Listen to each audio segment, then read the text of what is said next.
Stuart Swerdlow es un superviviente del Proyecto Montauk.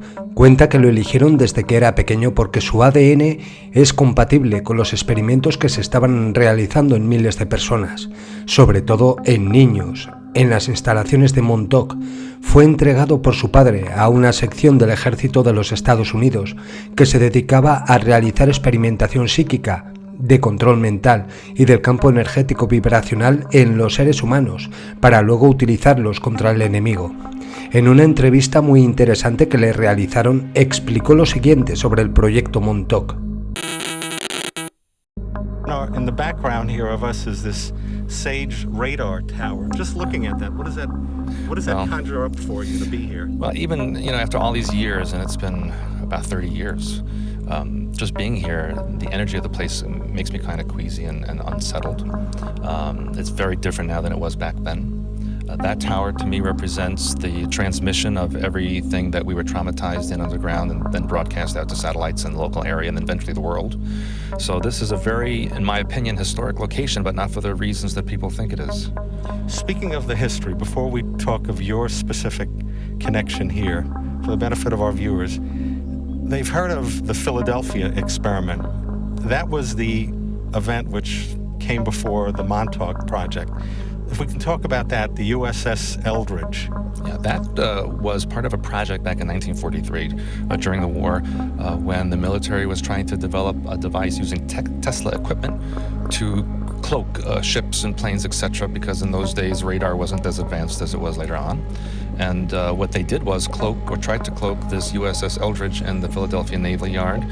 And the ship went into what I call hyperspace energetic levels, where it becomes non-physical. Physical objects are not designed to do that, and people on board, their bodies became energetic. But to make a long story short, also in space and time in 1983, Montauk was the project going on here, and energetically they linked up in hyperspace so that there was a connection between 1943 and 1983, creating a loop in time, if you will. The Philadelphia experiment ended horribly, didn't it? Yes, because when the ship finally became solid again, if there was a naval person who happened to be walking through an area that had been physically part of a wall or equipment and then it became solid, they became embedded in that equipment and died. But again, the intention was to cloak this ship during World War II so it could evade... be undetected by German equipment, etc. But the odd thing is that there were German observers during the Philadelphia experiment itself. So on some level, both the US and German governments were working really in tandem with each other.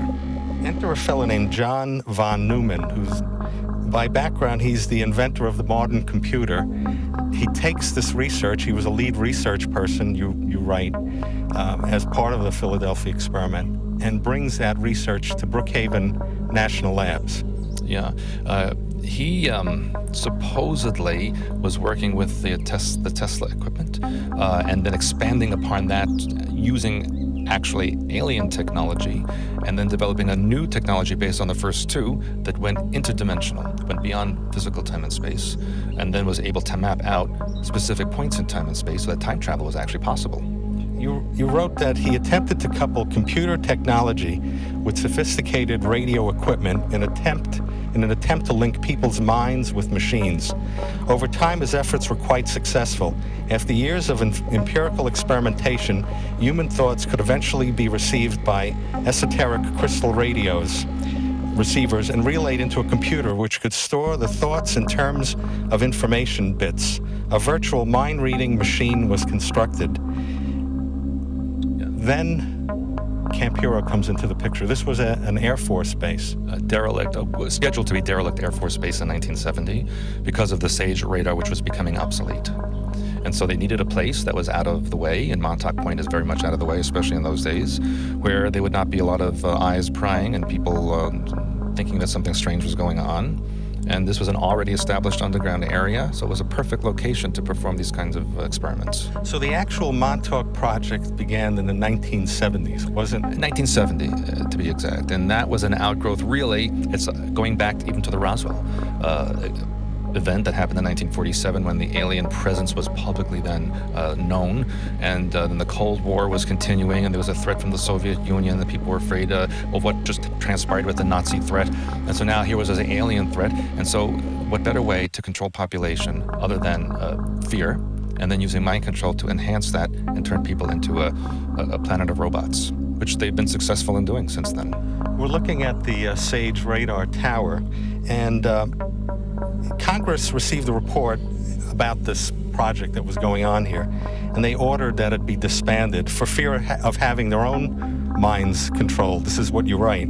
But a secret group with deep financial resources sought out to seduce the military with the idea that this technology could be used in warfare to control enemy minds. You also go on to say that they would establish a new research facility here on Camp Hero, this derelict Air Force station at Montauk Point.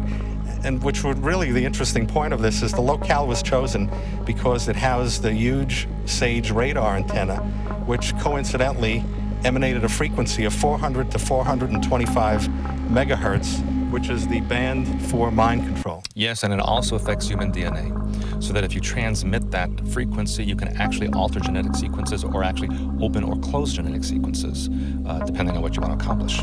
It's 1970. Where is Stuart Swerdlow in all of this?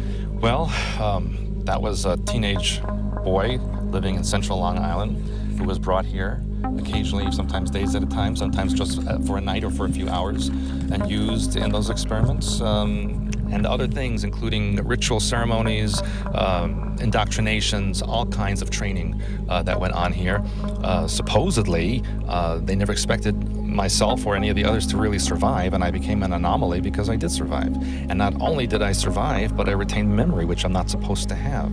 They wiped the memories for the boys that they took in and then would release back into the public on a regular basis. And no one was supposed to remember, but I had conscious memory of it.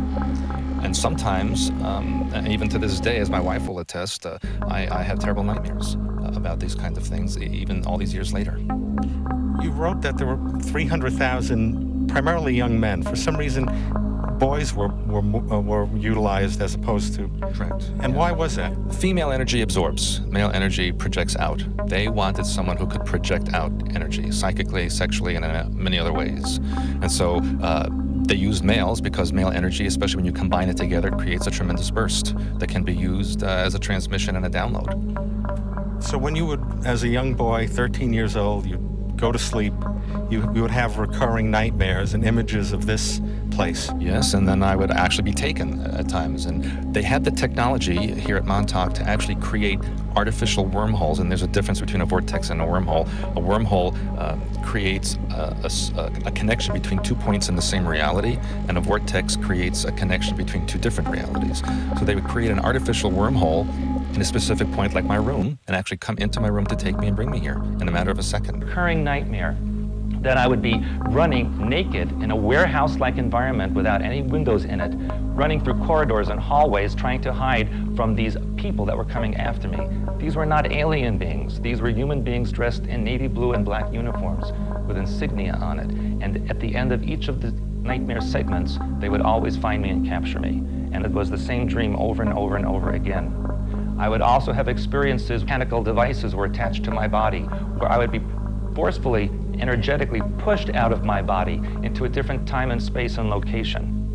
And I would also remember being indoctrinated, where we would sit in a room, sometimes square, sometimes rounded ceiling, facing a wall, and behind us was either a person or mechanical device that would transmit information and indoctrinate us about who and what we are, what our goals and lessons were to be, what we were to experience. And at times in front of us on this blank white wall, as the voice would speak and indoctrinate, there would be the scene or the image of what we were hearing, as if it were a living movie. And then sometimes we'd be thrown right into that movie to participate in it. And this went on for quite a number of years.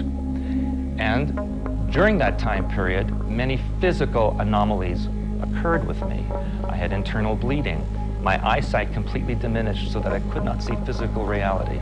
All I could see were the energy fields that emanated from people, places, and things. I would see colors and symbols that emanated from the mind pattern. It was like reading a sentence. Every time I would see a person or go into public, everything about that person would be right there for me to perceive. And imagine, this is just a small group of people, relatively, picking up all of your information, where you were born, where you came from, what you're going to do, what's going to happen to you, and even what you were in other existences, what I refer to as simultaneous existences. And so it became very hard to deal with physical reality in life. And so towards the middle 1980s, I would become very interested in drinking and becoming an alcoholic. I tried to commit suicide several times. It was not a very pleasant life. I had a very difficult marriage, difficulty with my children.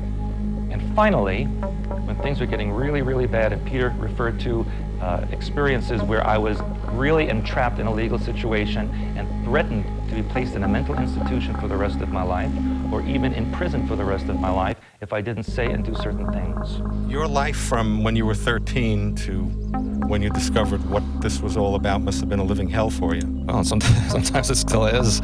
You know, you never really come out of that. I have created a protocol of deprogramming that I teach others, but of course I spent many years doing that to myself, and I still have a ways to go. I am under no circumstances totally deprogrammed. It's a lifelong effort to reclaim your own mind and find out who and what you really are, and that's what I do in my work now, for myself and others. Human beings, and many of you heard this from me before, use less than 10% of their brain capacity. So what happens when you open up that other 90%, or even up